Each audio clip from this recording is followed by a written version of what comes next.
avant de lire la parole de Dieu, je voudrais partager ce que j'ai ressenti dans la première partie de ce culte, en entendant ce que Joël nous présentait. Et je me suis dit, on veut peut-être croire qu'on a préparé ensemble, et ce n'est pas le cas, mais il y a des choses qui m'ont touché, des choses qu'il a un petit peu annoncées, sur le fait qu'il y a de très belles choses dans la vie.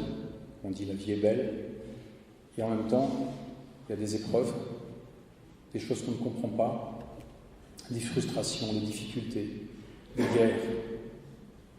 Et alors on se pose parfois des questions. Et j'ai vécu il y a quelques années le veuvage, et étant seul, je demandais à Dieu, mais qu'est-ce que je vais faire de ma vie? Et c'était des prières pendant des mois et des mois. Et un jour, j'ai eu une réponse, et cette réponse c'était « Qu'en penses-tu » Alors vous allez comprendre pourquoi ce texte du livre de Jérémie me touche particulièrement, parce que c'est Dieu qui pose des questions. Alors je lis. Alors ce ne sera pas la même version, mais peut-être, voilà, c'est bien d'avoir différentes traductions. Jérémie, chapitre 1er. Ce livre contient les paroles de Jérémie, fils de Hilkia, l'un des prêtres qui habitait à Anathoth, dans le territoire de Benjamin. L'Éternel lui a parlé la 13e année du règne de Josias, fils d'Amon, et roi de Juda, et sous le règne de Joachim, fils de Josias, roi de Juda, et jusqu'à la fin de la 11e année du règne de Sédécias, fils de Josias, roi de Juda, jusqu'à la déportation des habitants de Jérusalem au 5e mois. L'Éternel m'adressa la parole en ces termes. Avant de t'avoir formé dans le sein de ta mère, je t'ai choisi. Et avant ta naissance, je t'ai consacré. Je t'ai destiné à être prophète pour les peuples.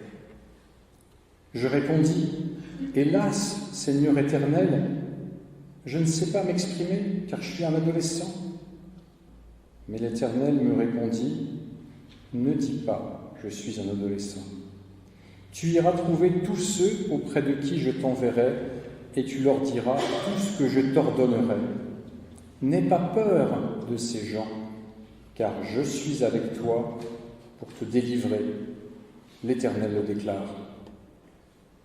Alors l'Éternel tendit la main et me toucha la bouche, et il me dit, tu vois, je mets mes paroles dans ta bouche. Sache que je te confie aujourd'hui une mission envers les peuples et les royaumes, celle d'arracher et de renverser, de ruiner et de détruire, de construire et de planter. L'Éternel m'adressa encore la parole en ces termes. Que vois-tu, Jérémie ? Je répondis, je vois une branche d'amandier. Tu as bien vu, me dit-il. Eh bien, je veille sur ma parole pour accomplir ce que j'ai dit. Puis l'Éternel m'adressa une seconde fois la parole. Que vois-tu encore ? Et je répondis, je vois un chaudron en train de bouillir et qui se trouve au nord. Et l'Éternel me dit, c'est en effet du nord que le malheur viendra se déverser sur tous les habitants de ce pays, car je vais appeler tous les peuples des royaumes du nord, l'Éternel le déclare. Ils viendront et chacun installera son trône devant les portes de Jérusalem, face à tous ses remparts et à tous ceux des villes de Juda. Et je rendrai mon jugement contre les habitants de ce pays pour tout le mal qu'ils ont commis, parce qu'ils m'ont abandonné, qu'ils offrent de l'encens à d'autres dieux et se prosternent devant les dieux qu'ils se sont fabriqués. Toi donc, tu mettras ta ceinture et tu te lèveras et tu leur diras tout ce que je t'ordonnerai. Ne te laisse pas terrifier par eux, sinon c'est moi qui devant eux m'en vais te terrifier. Et moi, dès aujourd'hui, je fais de toi comme une ville fortifiée, comme un pilier de fer et un rempart de bronze face à tout le pays, face au roi de Juda, à ses ministres, à ses prêtres et à son peuple. Ils te feront la guerre, mais ils ne l'emporteront pas sur toi, car je suis avec toi. L'Éternel le déclare, je te délivrerai. Jusqu'ici.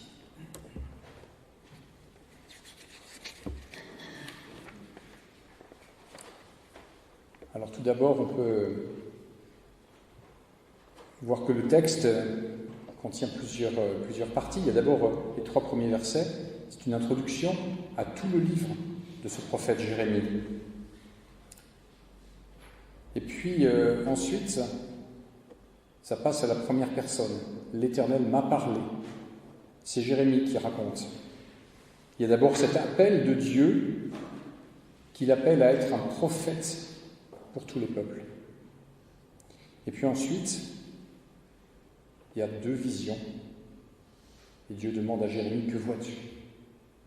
Il y a la vision d'une branche d'amandier, et puis ensuite ce chaudron. Et là, pour comprendre ce qu'il y a derrière la vision, il y a tout un texte, et en fait qui est un texte poétique, même s'il parle de jugement. Alors, voilà, c'est un texte de l'Ancien Testament. L'époque de Jérémie, elle nous est donnée dans les premiers versets, c'est environ autour de l'an 600 avant Jésus-Christ. Donc ça fait 2600 ans. C'est loin. Dans le texte, on voit qu'il est question de Jérémie et on nous donne ses origines. Son père s'appelle Hilkia. Hilkia, c'est le nom du grand prêtre à l'époque. On trouve ça dans le livre des rois. Mais il semble bien qu'il ne s'agisse pas du même. Parce que Jérémie fait partie des prêtres qui étaient à Anathoth. Anathoth, c'est un village qui se situe à 5 km au nord-est de Jérusalem. Et dans le livre des rois encore, on trouve un récit qui nous parle de Salomon et du prêtre Abiatar. Et ce grand prêtre, finalement, n'avait pas soutenu David. Il n'avait pas non plus soutenu Salomon pour aller sur le trône. Et Salomon va le démettre de ses fonctions. Il va lui dire « Je ne vais pas te tuer parce que tu as porté l'éphod, tu t'es tenu devant Dieu, mais tu vas aller dans ton village à Anathoth et tu ne pourras plus exercer. » Alors la plupart des commentateurs pensent que ce Jérémie faisait partie de cette famille qui descendait d'Aaron. C'était prestigieux, ceux qui avaient été dans le temple de Dieu, mais lui faisait partie d'une branche où, à un moment donné, il y a eu une rupture, ils se sont retrouvés mis à l'écart, à 100 km du temple. Ils ne pouvaient exercer. Et puis, dans ce texte aussi d'introduction, il est question de la 13e année du règne de Josias. Alors là aussi, on peut dans la Bible retrouver dans le livre des rois ou dans les chroniques l'histoire de ces rois. Il s'agit des derniers rois de Juda. Le premier qui est nommé, c'est Josias. Il est question de la 13e année de ce roi, et en fait ce roi, dès la 12e année, commence une grande réforme religieuse, un retour à Dieu. Parce que le père et le grand-père de Josias, c'est-à-dire son grand-père c'était Manassé, un roi de sinistre mémoire, et puis son père Amon, qui n'a pas régné longtemps, se sont détournés de Dieu. Et Josias, qui est devenu roi tout jeune, a entrepris une grande réforme pour revenir à Dieu. Non seulement pour Juda, mais aussi pour les autres tribus d'Israël. Ça correspond aussi à une époque où le grand empire dominant qui est l'Assyrie commence à s'effondrer. Et puis, à un moment donné, se lève l'empire babylonien, enfin le début de l'empire babylonien. Le royaume d'Égypte vient au secours de la Syrie, enfin il y a une situation internationale très difficile. Josias veut arrêter les Égyptiens, il est tué au combat. Donc ce roi réformateur meurt au combat, je crois que c'est 609 à peu près la date, et alors son fils monte sur le trône et il est destitué par le pharaon, et c'est un autre fils, c'est Jéhoïakim qui est nommé là, qui est mis sur le trône par le pharaon. Il va régner 11 ans. Et ce Jéhoïakim, ça ne va pas être un roi réformateur, ça va être un roi qui se moque de Dieu. ou en tout cas qui se moque de Jérémie. Et dans l'histoire, dans le livre de Jérémie, à un moment donné, on voit qu'il est recherché pour être mis à mort, il y a un autre prophète qui est mis à mort, et puis même le rouleau des textes que Jérémie a écrits avec Baruch, son secrétaire, eh bien, il va être lu par le roi, et au fur et à mesure, les pages vont être découpées et jetées au feu. Période où Jérémie va devoir se cacher. Et puis il y a un dernier roi, c'est Sédécias, donc Joachim va mourir, son fils monte sur le trône, il est destitué par les Babyloniens, qui mettent alors un autre fils de Josias, Sédécias, sur le trône, qui doit être fidèle au roi de Babylone, mais là aussi Sédécias est un roi instable, alors il va d'un côté écouter Jérémie, qui dit qu'il faut se soumettre à Babylone, et d'autre côté, il y a des délégations de nations étrangères qui viennent pour faire une révolte, et Sédécias, il est entre les deux. Donc c'est une période à la fois où Jérémie est écouté, à la fois où il est persécuté, et finalement Sédécias se révolte à son tour, et Babylone vient faire le siège. C'est Nabuchodonosor, ce grand roi, grand empereur babylonien qui vient, qui assiège la ville et qui la détruit, et qui déporte les habitants. Donc une période d'environ 40 ans, une période extrêmement troublée, et dans laquelle Dieu va appeler ce Jérémie. Celui qui faisait partie des prêtres mis à l'écart, Dieu va venir le chercher. Et alors, on en arrive aussi à cet appel, ce que Jérémie raconte de ce qu'il a reçu. Et alors, Dieu lui dit que c'est dès avant ta naissance, quand tu étais dans le ventre de ta mère, et même avant, je t'ai connu, je t'ai choisi. Alors ça nous rappelle d'autres histoires dans la Bible. Jean-Baptiste. Jésus lui-même, qui est l'agneau connu d'avance, avant la fondation du monde. Mais on voit aussi l'apôtre Paul, qui dans la lettre aux Galates, va dire aussi, il reprend un peu les termes de Jérémie, « Dieu m'a connu avant ». Et pourtant, Paul était persécuteur de l'Église. Mais Dieu l'avait choisi et l'a révélé en lui, Jésus-Christ, pour qu'il devienne l'apôtre des nations. On voit aussi Jérémie qui résiste. Quand Dieu lui dit « je vais te faire prophète », il dit « mais c'est pas possible. Moi je suis un adolescent, ou je suis inexpérimenté, incapable de faire ça. » Alors il n'est pas le seul à avoir des résistances. Là aussi dans la Bible, on a plusieurs grands personnages. On pense à Moïse. Alors Moïse, c'est pas qu'il était trop jeune, c'est qu'il ne savait pas bien parler, puis peut-être il était un peu trop vieux, il avait 80 ans. On peut penser aussi à Ésaïe, quand il a la révélation de Dieu dans le temple, il dit « mais je suis un homme pécheur, et il faut qu'un des séraphins vienne lui apporter un morceau de charbon pour le toucher la bouche ». On pense, alors il y en a des tas, on pense simplement à l'apôtre Pierre aussi, quand il y a la pêche miraculeuse, il se jette aux pieds de Jésus et lui dit « mais retire-toi de moi, je suis un homme pécheur ». Alors ces résistances à l'appel sont là. Encore peut-être un point sur lequel on peut regarder de plus près, c'est les verbes qui sont donnés à Jérémie par Dieu pour sa mission: arracher, comme on arrache une plante, renverser, comme on renverse un mur, ruiner une ville, détruire. 4 verbes qui parlent de destruction. Et puis, construire et planter. Donc il y a à la fois, bien sûr, des choses qui sont très négatives, et on voit ensuite pourquoi aussi c'est négatif. Parce que Jérémie va vivre une époque de réforme religieuse, de retour à Dieu. Mais quand on lit son livre, on voit que ce sont les formes qui changent, mais les cœurs ne sont pas changés. Et alors il va falloir que tout ça soit renversé pour que les cœurs soient changés et qu'ils puissent ensuite construire et planter. Alors là aussi, on peut se dire, mais quand on lit l'histoire de Jérémie, lui, il ne va pas détruire grand-chose, c'est surtout les Babyloniens qui vont tout détruire. Et puis, à la fin de sa vie, il est emmené de force en Égypte. Alors on se dit, mais arracher, renverser, ruiner, détruire, et puis construire et planter. Peut-être parce que Aujourd'hui encore, la parole de Jérémie est lue. On y reviendra. Et c'est peut-être là qu'il y a ces paroles de construction et de plantation. Ensuite, sur la vision, ça peut paraître, quand on traduit en français, on ne voit pas bien ce que ça veut dire. La première vision, Dieu demande à Jérémie, que vois-tu ? Il dit, je vois une branche d'amandier. Et puis il dit, tu as bien vu parce que je veille sur ma parole. Alors en hébreu, il y a un jeu de mots entre saked et soked, qui sont l'un qui veut dire l'amandier et l'autre qui veut dire veiller. Donc il y a ce jeu de mots. Et peut-être, c'est pas simplement un jeu de mots. Voir un amandier, peut-être un amandier qui fleurit. On y reviendra aussi, mais est-ce que ça ne nous parle pas de la création de Dieu ? Et quand il dit « je veille sur ma parole », on peut revenir au premier chapitre de la Bible, où Dieu, par sa parole, crée les mondes. Il crée la terre, et puis il y a les plantes, et puis il va y avoir les animaux, et puis il va créer l'homme dans cette magnifique création. Je veille sur ma parole.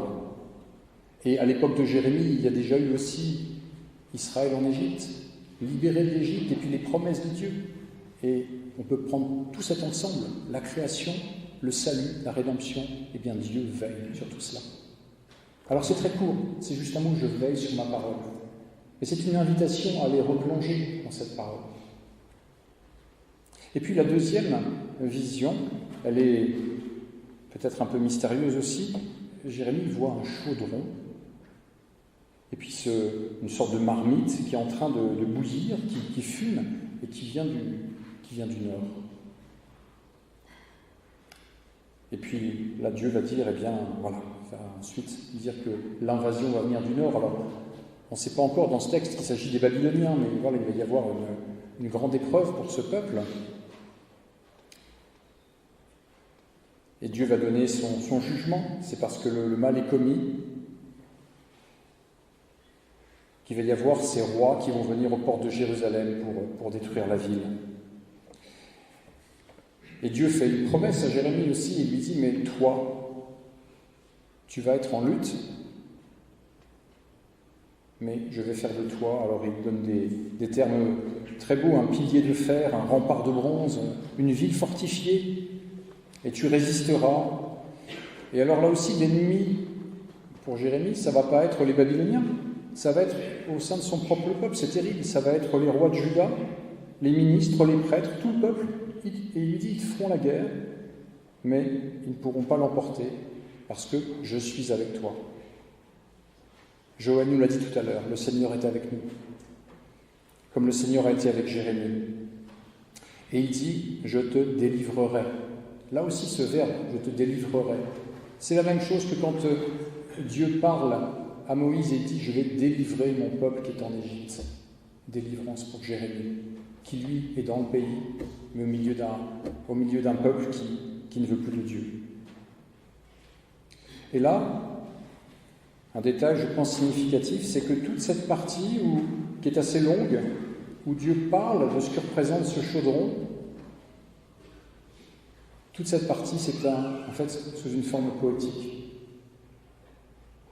Le jugement, l'épreuve, est donné sous une forme poétique. Alors c'est de la poésie hébraïque, c'est pas des rimes comme chez nous, mais il y a des choses qui reviennent, il y a une construction en fait qui est très particulière. Et c'est ce qu'on retrouve dans de nombreux textes des prophètes dans l'Ancien Testament. On le trouve bien sûr aussi dans les psaumes. On le trouve dans les lamentations de Jérémie. 5 poèmes qui sont là et qui parlent de la destruction de Jérusalem. Alors ça aussi, c'est quelque chose auquel je vais revenir, mais qui peut être une piste pour notre vie. Alors voilà ce ministère de Jérémie, introduction à ce grand livre, un des livres les plus importants de la Bible, en fait, en taille. Et on peut se dire, mais finalement, l'appel de Jérémie, ce prophète, c'est une histoire bien vieille, de 1600 ans en arrière. C'était dans l'Ancien Testament, l'Ancienne Alliance. Ça nous parle de jugement. On a l'impression d'être loin de l'Évangile. Et en quoi ça nous concerne ? Alors tout d'abord, peut-être deux choses concernant Jérémie. C'est au sein de son livre, au chapitre 31 et au chapitre 33, presque au cœur, on pourrait dire, que l'on trouve l'annonce d'une nouvelle alliance. Et ce n'est pas un renouvellement de l'alliance comme on le trouve par exemple dans certains textes, dans Esdras, Néhémie, où il y a une sorte de renouvellement de l'alliance faite par Dieu. Là, Jérémie annonce une nouvelle, non comme celle qui a été faite au Sinaï, où tous me connaîtront. C'est une alliance où les cœurs vont être changés. Et Jérémie, en quelque sorte, annonce l'alliance en Jésus-Christ. Alors, on peut se dire, mais cette histoire de Jérémie, elle est quand même pour nous. Et Jérémie qui parle il va falloir, c'est Dieu qui lui dit, il va falloir arracher, il va falloir détruire pour pouvoir construire et planter.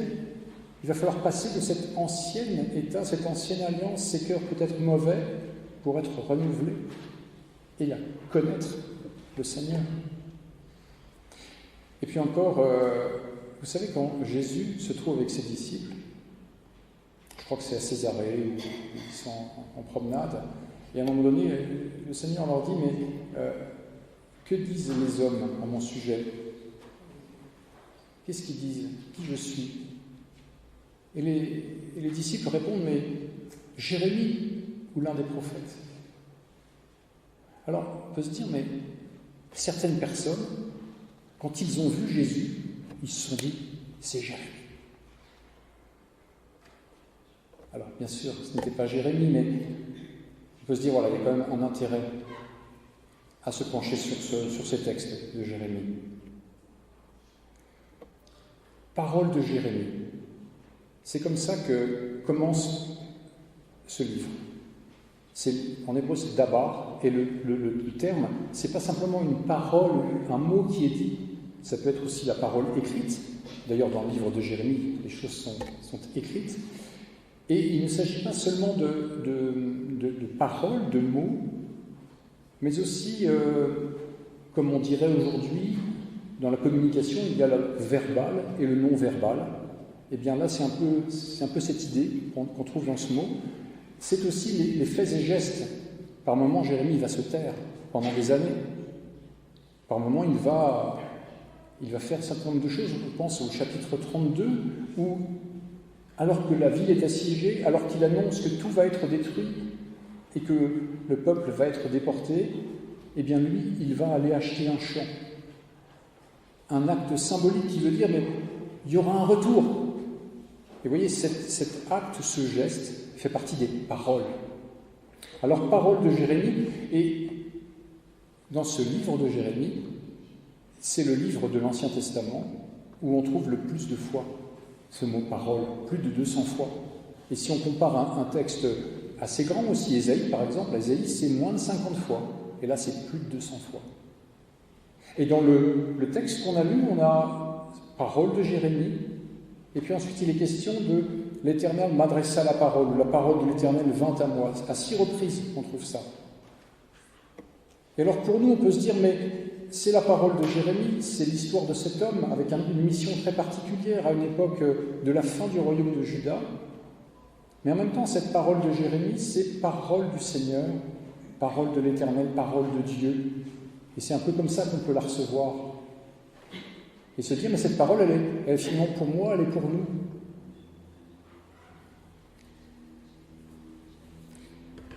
Et puis, on se dit, mais Jérémie, finalement, c'est une mission... je ne sais pas ce que vous en pensez, mais moi, je n'aurais pas aimé être appelé à vivre ce qu'a vécu Jérémie. Annoncer le jugement, la soumission à un empire hostile, et puis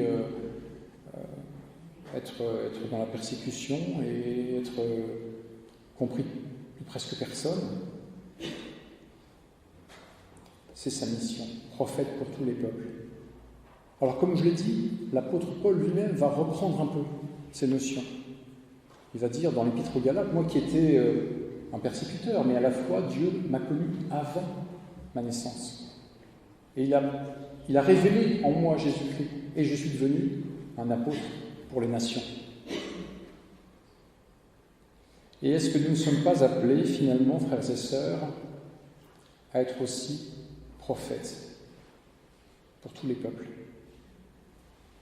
Alors on se dit, oh là là, ministère de prophète, mais finalement, quand on lit la lettre aux Corinthiens, les Corinthiens cherchaient d'avoir des signes un peu extraordinaires, des miracles, ou d'avoir beaucoup d'éloquence. Et Paul leur dit d'abord que le plus important, c'est 1 Corinthiens 13, c'est l'amour, c'est le chemin par excellence. D'abord chercher à aimer, à montrer les caractères de Jésus dans nos vies. Mais il dit aussi que c'est bien d'aspirer au don de l'Esprit et surtout de prophétiser. Prophétiser, c'est parler comme un prophète. Alors on peut se dire, mais ça nous dépasse, mais peut-être est-ce que prophétiser, c'est pas simplement être porte-parole de Dieu? Et comme Joël le disait tout à l'heure, cette parole, c'est pas forcément avoir un discours, c'est peut-être par notre non-verbal, par nos petits gestes que l'on va parler. Alors que l'on puisse avoir cette aspiration à être pour nos proches porte-parole de Dieu, parce que nous sommes fils et filles de Dieu. Et quand l'apôtre Pierre, le jour de la Pentecôte, alors qu'on pense qu'ils sont un peu ivres, il va rappeler une prophétie de Joël, du prophète Joël, qui dit « Vos fils et vos filles prophétiseront ». Alors ça nous concerne, je pense, parce que nous sommes fils et filles de Dieu, nous sommes aussi bénéficiaires de cette nouvelle alliance. Alors on peut repenser aux objections. Je suis trop jeune, ou peut-être je suis trop vieux. Mais est-ce qu'il y a un âge pour cela? Je ne pense pas. Chacun a sa place. On peut aspirer à recevoir cette vie de Dieu qui fait de nous des porte-paroles, avec nos mots, avec nos gestes, avec notre tendresse, notre amitié. Et puis la vision. On va en venir à la vision. J'aime énormément la vision de Jérémie. Rappelez-vous, il y a 3 grands prophètes avec des grands textes. C'est Ésaïe, donc c'est un siècle avant Jérémie, c'est l'époque où finalement les Assyriens vont assiéger Jérusalem, à l'époque d'Ézéchias. Et puis l'armée assyrienne va être détruite. Et la ville sera sauvegardée. Et puis ensuite, il y a Jérémie et Ézéchiel. Alors là, c'est donc un siècle, c'est la même époque. Et Jérémie, c'est l'époque où les Babyloniens vont venir et la ville sera détruite. Et puis Ézéchiel, lui, il va être déporté à l'époque du roi Jéhoïakim, le deuxième roi qu'on a vu dans notre texte. Et lui, c'est auprès des réfugiés qui sont là-bas, à Babylone, qu'il va avoir des visions. Ésaïe, Ézéchiel, des visions grandioses. Ésaïe, il voit le Seigneur sur son trône qui remplit le temple. Et il y a des anges, des séraphins qui sont là autour, qui crient « Saint, Saint, Saint est l'Éternel ». Ézéchiel, il voit le char de Dieu, avec les roues, avec les animaux, les anges, les êtres angéliques, et cette splendeur, cette manifestation de Dieu qui sera vue auprès des réfugiés, mais qui sera vue aussi sortant du temple dans le livre d'Ézéchiel. Ces visions grandioses, on peut se dire, mais qui d'entre nous a de telles visions? Alors peut-être quelqu'un parmi nous a-t-il eu une grande vision pour sa vie? Mais c'est quand même assez exceptionnel, ces visions. Et ce que j'aime ici, dans le texte de Jérémie, c'est que ce sont des visions qu'on peut avoir chacun. Que vois-tu, Jérémie? Que vois-tu, Laurent? Que vois-tu? On peut dire à chacun. Ouvrir les yeux. Et la première vision, elle est toute simple. Je pense qu'en plus, ici, à Anduze, il suffit d'aller pas très loin. Quand on est en plein Paris, il faut parfois prendre le métro ou faire des kilomètres pour retrouver un petit parc et voir un peu de végétation. Mais ici, on les Cévennes, on ouvre une fenêtre ou on fait quelques pas dans la rue, on regarde les montagnes. Que vois-tu? Je vois l'arbre en fleurs, je vois les oiseaux. Et cette vision, je pense qu'on en a besoin pour notre quotidien, pour se rappeler que Dieu veille sur sa parole. Que la création qui est là depuis des milliers et des milliers d'années, peut-être même pour certains avant l'apparition de l'homme, ces montagnes qui sont là, comme elles nous paraissent éternelles, elles sont des créations, mais elles nous paraissent éternelles. Elles viennent nous rappeler qu'il y a un temps qui est le temps de Dieu, qui n'est pas le temps de l'homme, notre vie est courte. Mais on a là cette promesse attachée à cette vie qui est présente. Et ces cycles de la vie, Dieu a dit « Je vais donner la lune et les étoiles pour le cycle des temps et des saisons. » Et au printemps, on voit les fleurs, les oiseaux qui reviennent. C'est le temps de Dieu. Ça, c'est un puissant encouragement. Et peut-être face à des épreuves, des difficultés, et ça rejoint un peu ce que tu disais, Joël, tout à l'heure, on a ce don qui nous est fait de pouvoir ouvrir les yeux et voir ces merveilles qui sont là devant nous. Première vision. Et puis, la seconde, c'est un chaudron qui bouillonne. On est vers moins 600. Il n'y avait pas la télé, il n'y avait pas Internet. Alors, ce qu'on voyait, c'était l'activité humaine. Et pour Jérémie, dans son village, qu'est-ce qu'il voit ? Il voit un chaudron qui est en train de bouillir et qui va peut-être se renverser. Alors, bien sûr, après, derrière, il faut une révélation particulière pour, dans sa situation, comprendre qu'il y a un danger plus grand. Mais pour nous, c'est pas toujours si compliqué. On écoute la télé, la radio, on lit les journaux, ou sur Internet, on a les nouvelles. Waouh ! La vie est dure, la vie est difficile. Je me faisais la réflexion il y a quelques jours. Quand je prends les nouvelles, vous savez, moi j'ai vécu à un moment donné de ma vie où j'étais un petit peu... j'étais beaucoup dans ma Bible et beaucoup dans mes pensées, et je ne m'intéressais pas trop à ce qui se passait autour. Et puis il y a eu le 11 septembre en 2001, et j'ai vu mes collègues affolés, et puis moi ça ne me faisait rien. Alors je suis allé devant des écrans de télé pour voir ce qui se passait, et là j'ai pleuré, je me suis dit, mais je suis déconnecté, il faut que je me reconnecte dans la vraie vie. Et là aussi, quand on se connecte sur l'actualité, ou sur ce qui se passe peut-être dans notre propre vie, parce qu'on peut être malade, on peut avoir des déchirures, des frustrations, et puis parmi nos proches, des déchirures aussi dans les familles, parfois c'est dans les églises, et puis dans les situations dramatiques de toutes sortes. C'est à foison. Et je me disais, mais dans les actualités, en fait, les trucs positifs, c'est quoi ? C'est quand il y a la France ou une équipe qui a gagné un truc, ou on a eu une médaille d'or, du coup on se dit, waouh, on a... Mais sinon, on a rarement le train qui arrive à l'heure, hein. Ça c'était un humoriste qui disait ça. On a des choses, mais... Alors ça aussi, ça peut nous parler. Et je pense que Jérémie, il a besoin des deux visions. Et pour nous, on a besoin des deux visions aussi.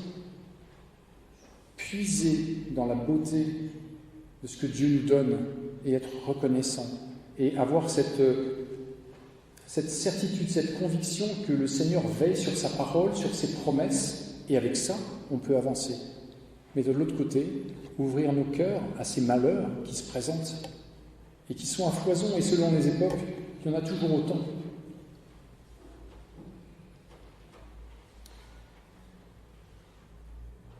Alors pour conclure, laissez sur le cœur de chacun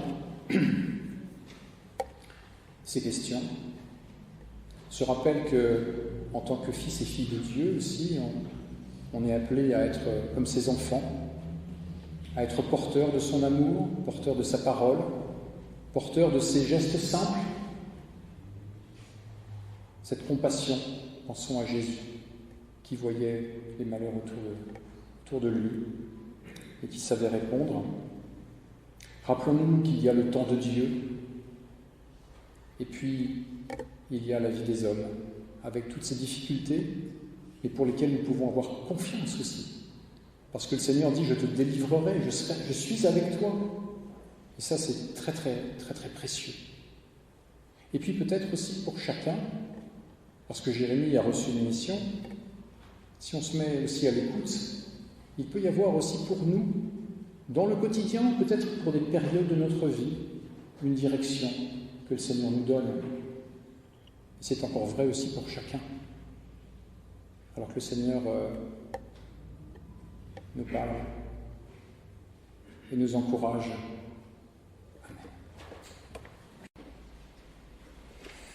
Amen. Alors, avant de